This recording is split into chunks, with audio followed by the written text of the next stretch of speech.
All right, just a quick point on this purchasing managers indexes. They're all moving up. Those numbers should all be above 50, and they should all be blue, by the way. When we had the downturn, these purchasing managers are the manufacturing people who are at the front end of the cycle, the supply chain people, and they all saw huge drops, and now they've turned into improvements, but we've got a long ways to go.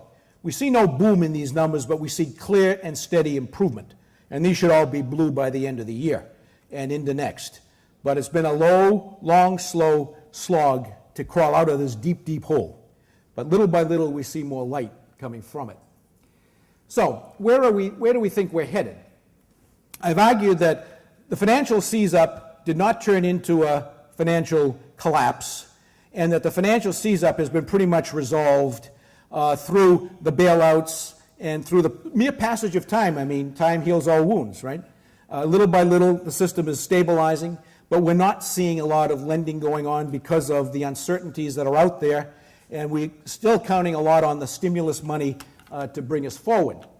We may not need a lot of these plans that are still in place, like the private-public investment program, where private financial firms take the toxic assets off the books of the banks. We may not need that because the banks may not be so interested in getting rid of those toxic assets now that they've stopped falling.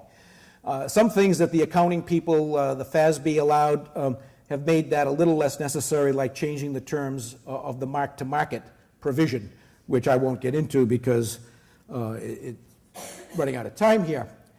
We do have some fiscal deficits that are building up, Medicare and Social Security issues to deal with.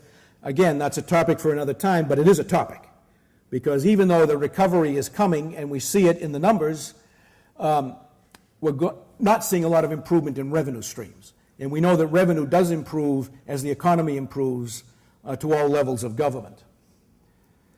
I think the ace in the hole we have is really the productivity story. This tells us that all of our infrastructure that we now have in place could work at full capacity, even without any increase in employment. We should be able to grow the U.S. economy 2.5%. We were lucky in the past if that was 1.5%. Because of all the technology that's gone out in the last 2 decades, we've been getting more and more productive, more and more efficient, able to do more and more with what we have in place. And so this gives us an opportunity to swing from negative 2.5 growth to plus 2.5 growth before inflation hits. I mean, in the simplest terms, productivity is output per hour worked. Worked, not just sitting around, but actually worked. And these numbers are fairly carefully measured. We've discovered that about 60% of the improvement in productivity in this decade has come from the ICT sector, I should have said. It's not only telecom and computers and software, but also services that make it possible to do things more effectively with the resources that are in place. 2.5% is a heck of a lot of growth. That would bring our unemployment rate, if we could get that far next year, down to about 7.5% on its way to further improvements ahead. We don't think we'll quite get there. It's not that easy. But in the European Union, that's about a 2.3% dividend we have. Again, putting the infrastructure in place, plant and equipment, and fully utilize it, we can get 2.3% growth there. They'll be lucky to get to 1.5%, given the weakness and the depth of the hole that this recession has created. And then Japan, about 2%. 2% for Japan is almost considered euphoria. It used to be a recession by Japanese standards when they were growing 4%. So, where are we? If economists tell you they can forecast, they're lying. They can't, which is no reason not to. And I think an important rule here is if you're going to forecast, do it often. Because there is a chance you might actually get something right. Or you can give a date but not a number, or a number but not a date.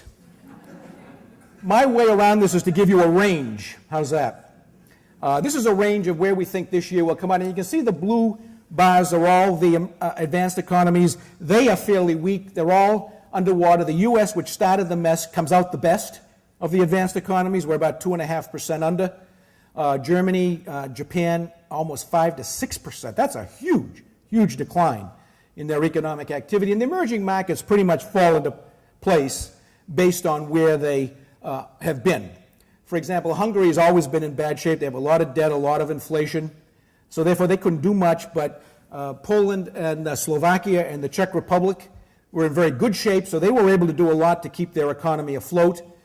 Down in the bottom left, Singapore and Hong Kong are trade and finance centers, so they got hit. That's what this problem was. They'll come back fairly quickly as the global economy continues to pick up. China at the other extreme and India are in very good shape. China, however, is the elephant in the room.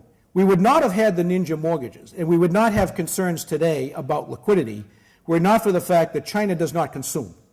China saves 51% of its income. Nobody's ever saved that much before. 51% of the income. What does that mean? They have no property rights, right? That's not consistent with a totalitarian government. They have no social safety net. You lose your job in Beijing, you go back to the farm where your mother was born because that's where you had rights, if any. So the Chinese have to consume, but not consuming meant they had to export. And to export, they had to keep their exchange rate low. By keeping the exchange rate low, they flooded the world with cheap imports, and we loved that because that was low inflation.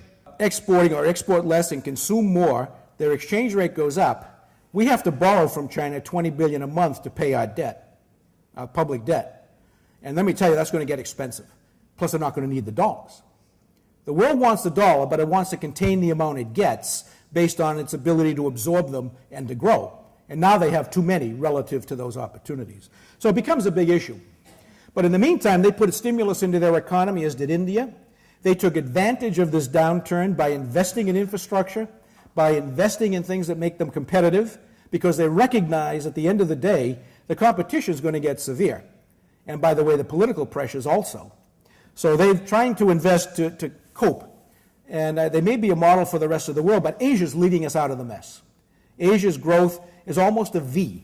They went down like a rocket. They're going up fairly quickly sequentially. Year over year is still tough, but sequentially they're moving up towards positive year over year growth because of their ability to tap into the expansion. And China and India are a big part of that. All right, so finally, the picture we have going forward is the soup dish. I don't know if that's a U. It's not a W. And that's year over year now.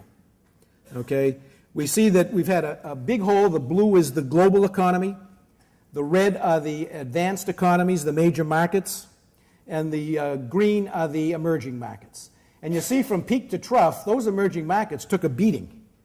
They didn't go very negative because they started from a fairly high positive. But that's a big turnaround in growth. Whereas the advanced economies were down about on average 4.5% for those economies. So that's a pretty severe downturn. But you see it crawling out little by little into the fourth quarter, which we're now in, and first quarter of next year. This is sort of more a consensus view, 2% growth next year, roughly, for the global economy. Alan Greenspan and banks that got us into this, seem to think we could grow 3% next year. They're more optimistic. There are some who are more pessimistic because they are simply always pessimistic. This is sort of a middle-of-the-road view of about a 2% growth path next year. The good news is we're going up. We're not going down. All of the problems that got us going down seem to be getting resolved. Housing markets are stabilizing, but they're not picking up very fast. Financial markets have stabilized, but lending is now an issue due to risk aversion. We're waiting to see how all of this unfolds.